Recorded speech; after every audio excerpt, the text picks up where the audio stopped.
Hello, ladies and gentlemen, and welcome back to the world of Stephen King. Today, you'll be hearing a reading of the final two chapters of The Green Mile, Part 2, The Mouse on the Mile, chapters 10 and 11. But before we get there, let's take a recap of chapters 7 through 9. Chapter 7 through 9 introduced us to Edward Delacroix and his entrance onto the mile. It was a rather exciting one, to say the least. And it sets the stage for the relationship between him and Percy, which will stand to be a very central and very important relationship as the story continues. We also have the return of Steamboat Willie to the mile, and we learn how and why he becomes named Mr. Jingles. And that also leads us to a strange and little disturbing change in Percy's attitude as all of a sudden he becomes nice, which can't be good. And further, we get to learn about some of the skills that Mr. Jingles seems to possess. And things seem to be going pretty well on E Block and Green Mile as Chapter 9 draws to a close. But one can only imagine that if things are going this well now, things are really about to take a turn for the worst. So, without further ado, bring you The Green Mile, Part 2, Chapters 10 and 11.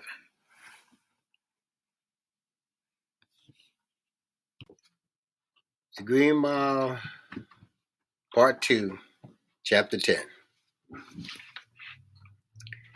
Dates have mostly slipped out of my head, I suppose. I could have my granddaughter Danielle look at some of them out of the old newspaper files. Well, what would be the point? The most important of them all, like the day came down to Devereaux's cell and found the mouse sitting on his shoulder, or the day William Wharton came on the block and almost killed Dean Stanton, would not be in the papers anyway. Maybe it's better that you just go on as I have been. In the end, I guess the dates don't matter much if you can remember the things you saw and keep them in the right order. I know that things got squeezed together a little when Devereaux's DOE papers finally came to me from Curtis Anderson's office. I was amazed to see that our Cajun pal's date with Old Sparky had been advanced from when we had expected. I think that almost unheard of. Or in those days we didn't move half to heaven and all of earth to execute a man. It was a matter of 2 days, I think, from the 27th of October to the 25th. Don't hold me to that exactly, but I know that's close. I remember thinking that Toop was going to get Coronabox back even sooner than he had expected. Wharton, meanwhile, got us later than expected. For one thing, his trial ran longer than Anderson's usually reliable sources had thought it would. When it came to Wild Bill, nothing was reliable. We would soon discover, including our time-tested, supposedly foolproof methods of prison control. Then after he had been found guilty, that much at least went according to the script, he was taken to Indiana General Hospital for tests. He had had a number of supposed seizures during the trial, twice serious enough to send him crashing to the floor, where he lay shaking and flopping and drumming his feet on the boards. Wharton court-appointed lawyer claimed he suffered from epilepsy spells and had committed his crimes while in unsound mind. The prosecution claimed his fits were the sham acting of a coward desperate to save his own life. After observing the so-called epilepsy fit spells at first hand, the jury decided the fits were an act. The judge concurred but ordered a series of pre-sentence tests after the verdict came down. God knows why. Perhaps he was only curious. In a blue-eyed wonder that Wharton didn't escape from the hospital, and the irony that Warden Moore's wife, Belinda, was in the same hospital at the same time did not escape any of us. But he didn't. They had him surrounded by guards, I suppose, and perhaps he still had hopes of being declared incompetent by reason of epilepsy, if there is such a thing. He wasn't. The doctor found nothing wrong with his brain, physiologically at least, and Billy the Kid, Wharton, was at last bound for Cold Mountain. That might have been around the 16th or 18th. It's my recollection that Wharton arrived about 2 weeks after John Coffey and a week or 10 days before Devereaux walked the Green Mile. The day our new psychopath joined us was an eventful one for me. I woke up 4 that morning with groin throbbing and my penis feeling hot and clogged and swollen. Even before I swung out my feet out of the bed, I knew that my urinary infection was getting worse. It wasn't getting better, as I had hoped. It had been a brief turn for the better, that was all, and it was over. I went into the private room to do my business. This was at least 3 years before we put in our first water closet, and it got no further than the wood pile at the corner of our house when I realized I couldn't hold it any longer. I lowered my pajama pants just as the urine started to flow, and that flow was accompanied by the most excruciating pain of my entire life. I passed the gallstone in 1956, and I know people say that it's the worst, but the gallstone was like a touch of acid indigestion compared to this outrage. My knees came unhinged and I fell heavily into them, tearing out the seat of my pajama pants when I spread my legs to keep from losing my balance and going face first into a puddle of my own piss. I still might have gone over had grabbed one of the wood logs with my left hand. All that, though, could have been going on in Australia or even another planet. All I was concerned was with the pain that had set me on fire.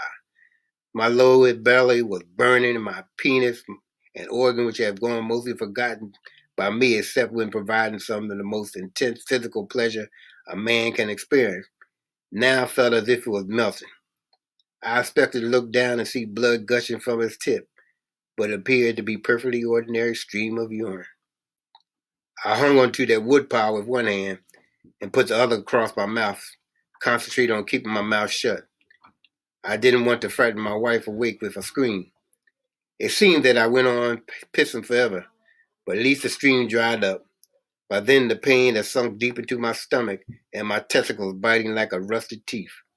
For a long while, it might have been as long as a minute, I was physically incapable of getting up. At last, the pain began to abate, and I struggled to my feet. I looked at my urine already soaking in the ground and wondered if any sane God could make a world which such a little bit of dampness could come out of cause of horrendous pain. I would call in sick, I thought, and go see Saturday after all. Yes, I didn't want to stink of the poisonous of Dr. Sadler's sulfur pill tablets, but if any would be better than kneeling beside a woodpile trying to scream while my prick was reporting that it had apparently dozed and coal oil set fire. Then I was swallowing aspirin in our kitchen and listening to Jane snore lightly in the other room.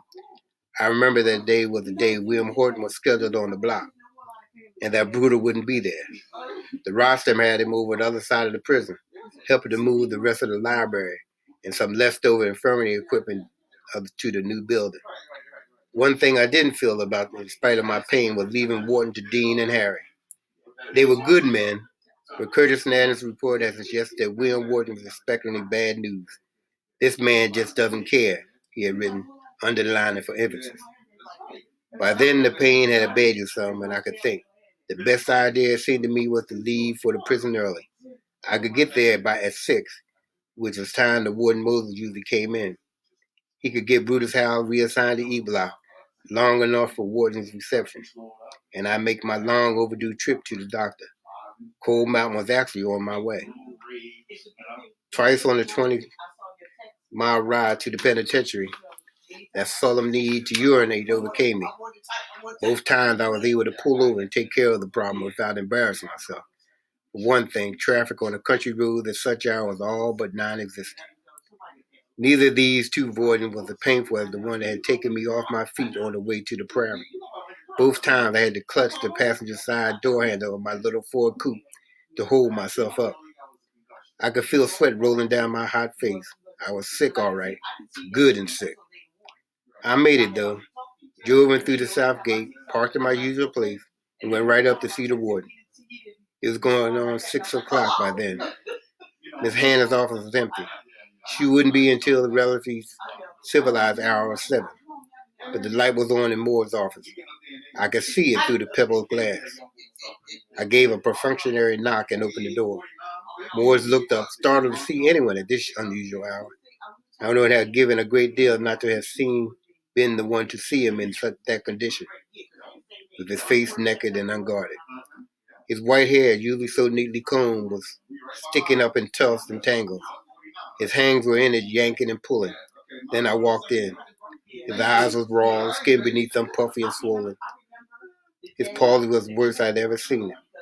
He looked like a man who had come inside after a long walk on a terribly cold night. Hal, I'm sorry, I'll come back, I began. No, he said, please, Paul, come in. Shut the door and come in. I need someone now if I'd ever needed anyone in my whole life. Shut the door and come in. I did as he asked, forgetting my own pain for the first time since I awakened that morning. It's a brain tumor, Morris said. They got x-ray pictures of it. They seemed real pleased with their pictures, actually.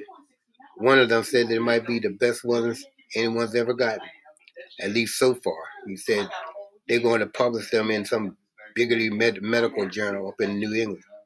It's the size of a lemon, they said, and way down deep inside where they can't operate. They said she'll be dead by Christmas. I haven't told her. I can't think how. I can't think how for the life of me. Then he began to cry, big gasping suds that filled me with both pity and kind of terror.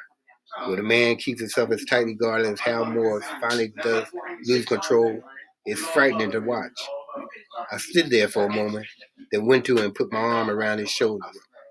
He groped out of me with both of his own arms, like a drowning man, and began to sob against my stomach.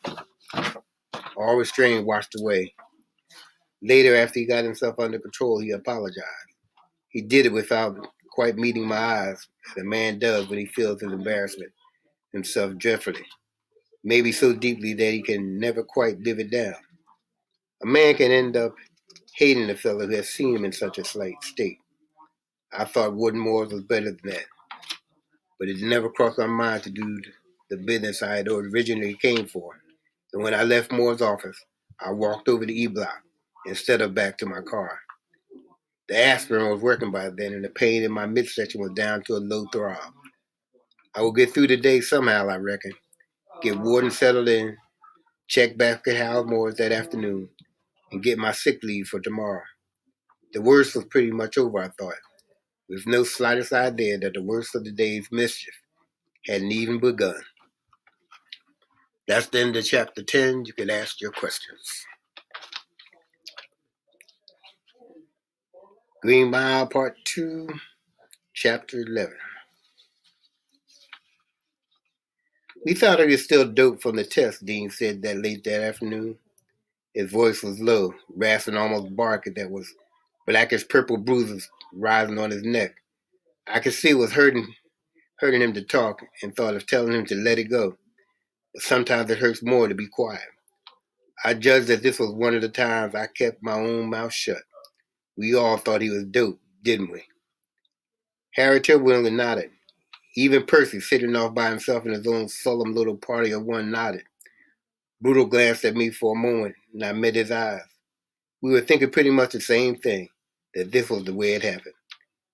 You were cruising along, everything going according to how.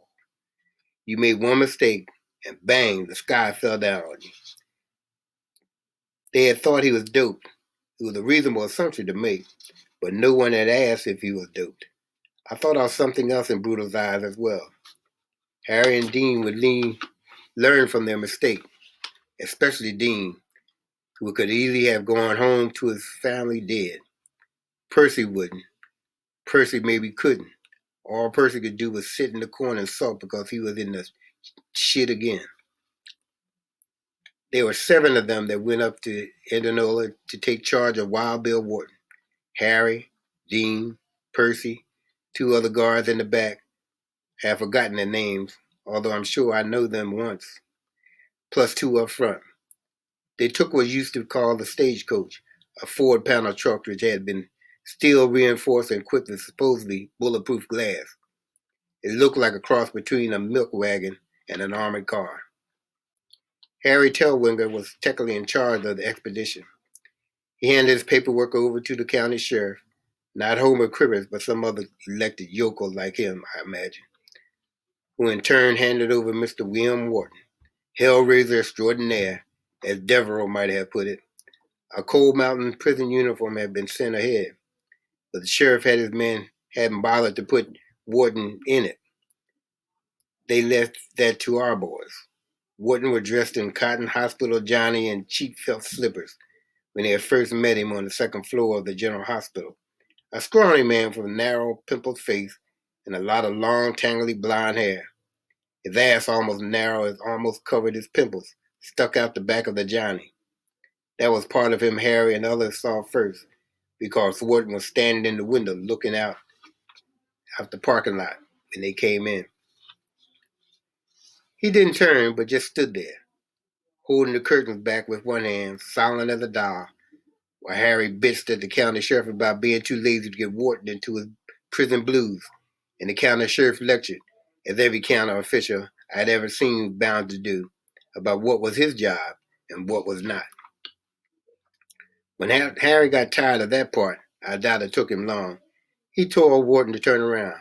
Wharton did. He looked, Dean told us in the raspy bark of a half-choked voice, like any one of 1,000 back-country stampeders who had wound their way down a cold mountain during our years there. Boy, that looked down that you had got so darned with a man's streak. Sometimes he always discovered a yellow streak in them once their backs were to the wall. But often there was nothing but fight and mean, and then more fight and more mean. There are people who see nobility in folks like Billy Wharton, but I'm not one of them. A rat will fight too, if it is cornered. This man's face should have no more personality than an acne-studded backside, Dean told us. His jaw was slack, his eyes distant, his shoulders slumped, his hands dangling. He looked shot up with morphine, all right. Every bit as cuckoo as any dope fiend any of them had ever seen. At this, Percy gave another of his solemn nods. Put this on, Harry said, indicating the uniform on the foot of the bed. It had been taken out of the brown paper bag it was wrapped in, but otherwise, no one touched it. It's still folded as if it had been in the prison laundry, with a pair of white cotton boxer shorts poking out of one short sleeve and a pair of white socks poking out of the other. Wharton seemed willing enough to comply, but wasn't able to get very far without help. He managed the boxers, but when it came to the pants, he kept trying to put both legs into the same hole. Finally, Dean helped him, getting his feet to go where they belonged, and then yanking the trousers up, doing the fly, and snapping the waistband. Wharton only stood there, not even trying to help once he saw that Dean was doing it for him. He stared vacantly across the room, hands lax, and it didn't occur to any of them that he was shamming. Not in hopes of escape, at least I don't believe that was it, but only in hopes of making a maximum amount of trouble when the right time came. The papers are signed. William Wharton, who had become county property when he was arrested, now became the state's property. He was taken down the back stairs and through the kitchen, surrounded by blue suits. He walked with his head down, his long fingers, hands dangling. The first time his cap fell off, Dean put it back on him. The second time he just tucked it into his own back pocket. He had another chance to make trouble in the back of the stagecoach when they would shackle him and didn't. If he thought, even now, and I'm sure if he did, or if he did how much, he must have thought that the space was too small and the numbers too great to cause a satisfactory hoorah. So on with the change, one set running between his ankles, and the other set too long and turned out between his wrists. The drive to Cold Mountain took about an hour. During the whole time, Warden sat with his left hand bent up on the cab, head lowered, cuffed hands dangling between his knees. Every now and then he hummed a little, Harry said, and Percy roused himself enough from his funk to say that the lagoon dripped spittle from his lax lower lip, a drop at a time until it had made a puddle between his feet, like a dog dripping at the end of its tongue on a hot summer day. They drove in through the south gate when they got to the pen. right past my car, I guess. The guard on the south pass ran back to the big door between the lot and exercise yard, and the stagecoach drove through. It was a slack time in the yard, not many men out, and most of them hoeing in the garden. Pumpkin time would have been. They drove straight across the E block and stopped. The driver opened the door and told them he was going to take the stagecoach over to the motor pool to have the oil changed. It had been good working with them. The extra guards went with the vehicle, two of them sitting in the back eating apples, the doors now swinging open. That left Dean, Harry, and Percy with one shackled prisoner. It should have been enough, would have been enough, if they hadn't been lulled back by the stick-thin country boy standing head down there in the dirt with his hands chains in his wrists and ankles. They marched into 12 or so spaces to the door that opened the block, falling in the same formation we used when escorting prisoners down the Green Mile. Harry was on the left, Dean was on the right, and Percy was behind with a baton in his hand. No one told me that, but I know damn well he had it out. Percy loved that hickory stick. As for me, I was sitting in what would be Wharton home until it came time for him to check into the hot place. First a cell on the right as he headed down the corridor towards the restraint room. I had my clipboard in my hands and was thinking about nothing but making my little set speech and getting the hell out. The pain in my groin was building up again, and all I wanted was to get into my office and wait for it to pass. Dean stepped forward to unlock the door. He selected the right key from the bunch of his belt and slid it into the lock. Wharton came alive just as Dean turned the key and pulled the handle. His voice a scream, gibble, and cry, a kind of rebel yell that froze Harry to temporary immobility and pretty much finished Percy Whitmore for an entire encounter. I heard that scream through the party open door and didn't associate with anything human at first. I thought a dog had gotten to the yard somehow and had been hurt. That perhaps seemed mean-tempered. Khan had hit it with a hoe. Warden lifted his arms, dropped the chain which hung between his wrists over Dean's head, and commenced to choke him with it. Dean gave a strangled cry and lurched forward into the cold electric light of our little world. Wharton was happy to go with him. He even gave him a shove, all the time yelling and gibbering and laughing. He had his arms choked around his elbows with his fists up to Dean's ears, yanking the chain as tight as he could, whipsawing it back and forth. Harry landed on Wharton's back, wrapping one of his hands in our new boy's greasy blonde hair and slamming his other fist into the side of Wharton's face as hard as he could.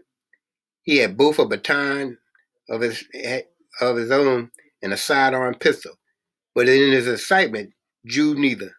He had trouble with prisoners before, you bet, but never one who had taken any of us by surprise the way Wharton did. The man's slyness was beyond our experience. I had never seen nothing like this before and had never seen it again. And he was strong. All that slack looseness was gone. Harry said later there was like jumping onto a coiled nest of steel springs that had somehow come to life.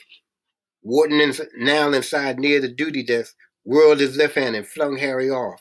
Harry hit the deck and went sprawling. Woo-wee, boys, Wharton laughed. Ain't this a party now?